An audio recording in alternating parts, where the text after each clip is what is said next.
Karibu kutazama kile ambacho kiko mbele yako kwa siku hii ya leo, lakini mimi nimeamua kuzungumzia michezo ambayo kila mmoja anafurahia pale ambapo anapoona timu zinafanya vizuri zaidi, hasa timu za hapa nchini kwetu Tanzania. Bodi ya Ligi Kuu Tanzania TPLB imeendelea kuonyesha makali yake katika kusimamia nidhamu baada ya kutoa adhabu mbalimbali kwa wachezaji, maofisa na mashabiki pamoja na klabu za Ligi Kuu Bara na Champion kufuatia ukiukaji wa kanuni katika mechi tofauti zilizochezwa hivi karibuni. Katika taarifa iliyotolewa Juni 10, 2026, kamati ya uendeshaji wa usimamizi wa ligi ilitangaza adhabu hizo ambazo zimezikumba Simba, Yanga, Mtibwa Sugar, TRA United na Coastal Union pamoja na klabu ya Championship za Mbinu FC na African Sport. Kiungo wa Mtibwa Sugar Fredrick Magata atakosa mechi zao zilizobaki msimu huu badala ya kufungiwa mechi 5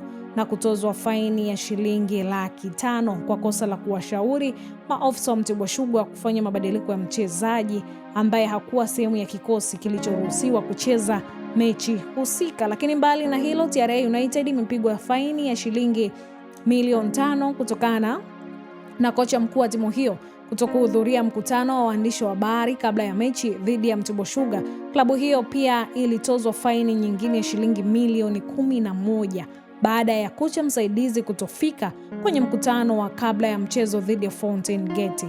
Simba yapigwa faini, shabiki yafungiwa mwaka mmoja. Simba nayo haikusalimika baada ya kutozwa faini ya shilingi milioni 5 kufuatia tukio la mtoto mwokota mpira kumwaga maji kwenye chupa zilizokuwa karibu na eneo la benchi la Dodoma Jiji. Tukio hilo lilizua taharuki baada ya baadhi ya mashabiki kuanza kurusha chupa kuelekea eneo la wapinzani. Wakati huo shabiki wa Simba aliyejulikana kama Omar maarufu Bomba amefungiwa kuingia uwanjani kwa miezi 12 kutokana na kufanya vitendo vya fujo na kutumia lugha zilizofaa dhidi ya viongozi wa Dodoma Jiji. Lakini mashabiki wa Yanga wafungiwa miezi 3. Kwa upande wa Yanga, mashabiki wawili maarufu kama Baraka Salman Baraka Yanga na Abdulrahman Saidi akiwa wamefungiwa kuingia viwanjani kwa muda wa miezi 3. Mashabiki hao walibainika kuwa tiketi za watu wengine kuingilia katika jukwaa la VIP wakati wa michezo dhidi ya Namungo FC, kitendo kilichotajwa kikiukwa taratibu za uwanja. Lakini Coastal Union pia watapoteza mshambuliaji wa Coastal Union Meshak Abraham amefungiwa mechi 3 baada ya kucheza dhidi ya Simba akiwa na idadi ya kadi za njano zilizomzuia kushiriki mchezo huo.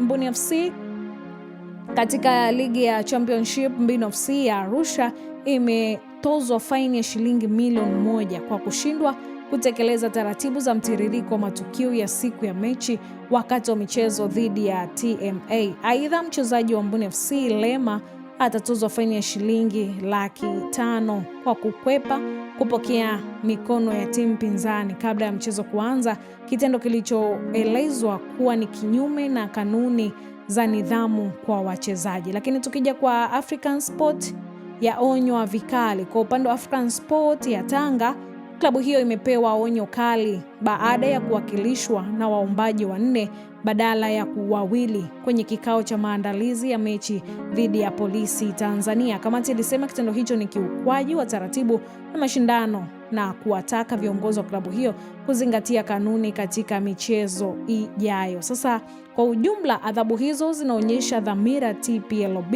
ya kuimarisha nidhamu ndani na nje ya uwanja, huku ikitoa ujumbe kwamba hakuna klabu, kiongozi, mchezaji au shabiki atakaye kuwa juu ya sheria za soka la Tanzania. Baki na Gift Online TV.